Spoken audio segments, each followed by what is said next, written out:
بسم اللہ الرحمن الرحیم۔ اس کی دو مصلحتیں بالکل واضح ہیں۔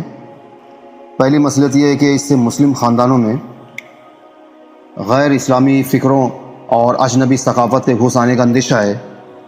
دوسری مصلحت یہ ہے کہ سیاسی اور دفاعی اعتبار سے مسلمانوں کے حرم میں ایسی عورتوں کا آنا نہایت نقصان دہ ہے۔ جنرل اکبر خان نے سیرت نبوی پر اپنی کتاب حدیث دفاع میں اس پر بڑی چشم کشا گفتگو کی ہے۔ 1967 کی جنگ میں صہیونیوں کی کامیابی اور مصر و شام کی پسپائی کا بنیادی سبب یہی ہوا کہ بڑے بڑے کمانڈوز کی بیویاں عیسائی اور صہیونی تھیں، اور سارے جنگی راز لمحہ بلمحہ مغربی ممالک تک پہنچ رہے تھے۔ افسوس کہ عربوں کی آنکھ اب تک نہیں کھلی۔ مصر کے موجودہ ڈکٹیٹر سیسی کی ماں صہیونی تھی، یہاں تک کہ اس کا ماموں طویل عرصے تک صہیونی کا پرائم منسٹر رہا۔ اسی طرح شاہ اردن کی بیوی کرسچن ہے۔ یاسر عرفات مرحوم کی بیوی کا بھی یہی حال تھا۔ یہی بے راروی ہے جس نے مسلم ملکوں کو ایسا کمزور کر دیا ہے کہ وہ مغربی ممالک سے آنکھ ملانے اور ان کے سامنے زبان احتجاج کھولنے کی بھی ہمت نہیں پاتے۔ اس لیے کوئی شک نہیں کہ سیدنا فاروق اعظم رضی اللہ عنہ نے مسلمانوں کو جو وارننگ فرمائی تھی وہ ان کی فراست ایمانی اور گہری بصیرت پر مبنی تھی۔ بہرحال اس میں تو کوئی دو رائے ہے ہی نہیں کہ مشرک مرد سے مسلمان عورت کا یا مشرک عورت سے مسلمان مرد کا نکاح نہیں ہو سکتا۔ افسوس کہ اس روشن حقیقت کے باوجود کچھ بیوقوفوں نے اسے لو جہاد کا افسانہ چھیڑ رکھا ہے۔ اگر اسلام اس کا قائل ہوتا اور مسلمان نکاح کو اشاعت اسلام کا ذریعہ بنانا چاہتے تو غیر مسلم قوموں سے نکاح کی ممانعت نہیں کی گئی ہوتی، بلکہ اس کی حوصلہ افزائی کی جاتی، جیسے کہ آج کل کرسچینٹی میں کیا جاتا ہے۔ بلکہ اسلام میں تو یہ بات بھی پسندیدہ نہیں ہے کہ کوئی مرد یا عورت اس لیے اسلام قبول کرے کہ اس کی فلاں شخص سے شادی ہو جائے، اللہ پاک کی رضا اور ہدایت کو حاصل کرنا اس کا مقصود نہ ہو۔ عہد نبوی میں فتح مکہ ہونے سے پہلے تک یہ بات واجب قرار دی گئی تھی کہ مسلمان مدینہ منورہ ہجرت کر جائیں۔ ایک صاحب اسلام قبول کر چکے تھے، لیکن وطن سے جو فطری محبت ہوتی ہے اس کی وجہ سے ان کا دل ہجرت کرنے پر آمادہ نہیں تھا، لیکن وہ جن خاتون سے نکاح کرنا چاہتے تھے انہوں نے شرط لگا دی کہ اس کے لیے ہجرت کرنی ہوگی۔ بالآخر انہوں نے ہجرت کی۔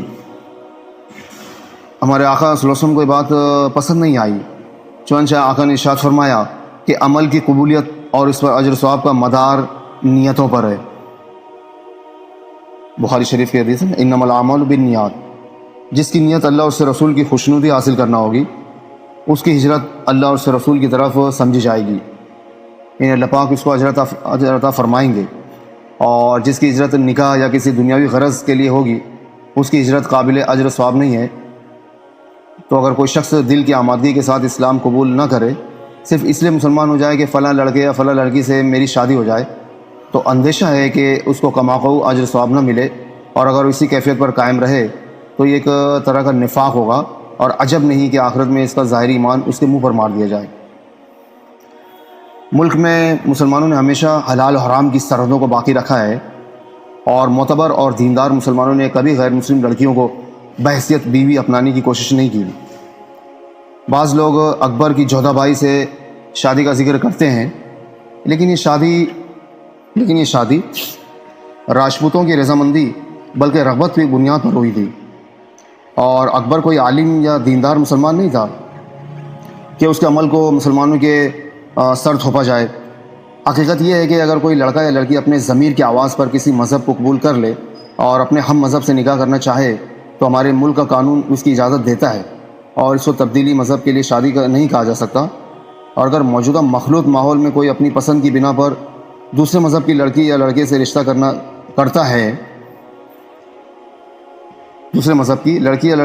کرتا ہے تو اس کا مذہب سے کوئی تعلق نہیں ہے۔ اور کم سے کم ہمارے ملک میں ایسے واقعات بہت پہلے سے ہوتے آئے ہیں اور اب بھی ہو رہے ہیں، اور ایسے واقعات کو لو جہاد کا نام دینا جھوٹ اور دھوکے کی بنیاد پر اپنے سیاسی قد کو اونچا کرنا ہے۔ علماء اور خطبہ کی بھی ذمہ داری ہے کہ وہ مسلمانوں کی نئی نسل کو نکاح کے سلسلے میں اسلامی تصورات سے واقف کرائیں اور ایسے واقعات کو روکنے کی کوشش کریں جن میں ایک مسلمان لڑکا ایک غیر مسلم لڑکی کو بیاہ کر لے آتا ہے یا مسلمان لڑکی غیر مسلم لڑکے کے ساتھ رشتہ ازدواج میں بن جاتی ہے کہ اس سے مسلم معاشرے کو نقصان پہنچ رہا ہے۔ یہ گناہ کی زندگی ہے۔ شریعت کی نگاہ میں یہ نکاح ہے ہی نہیں با، اور اس سے معاشرے کا امن بھی درم برم ہوتا ہے۔ ہاں، اگر کوئی غیر مسلم لڑکا یا لڑکی واقعی صدق دل سے اسلام قبول کر لے تو یقیناً شرعی طریقے پر مسلمان لڑکے اور لڑکی کو اس سے نکاح کرنا چاہیے اور اسے اپنے خاندان کا حصہ بنا لینا چاہیے۔ یہ شریعت کا حکم بھی ہے اور ہمارے ملک کا قانون بھی واضح طور پر اس کی اجازت دیتا ہے۔ اللہ پاک عمل کی توفیق عطا فرمائے اور ایسے اقدام کرنے سے ہمیں باز رکھے جن سے جو ہے معاشرے کا ماحول درم برم ہوتا ہے، بہت مسائل پیدا ہو جاتے ہیں۔ اللہ پاک ہمیں عقل سلیم فہم سلیم عطا فرمائے۔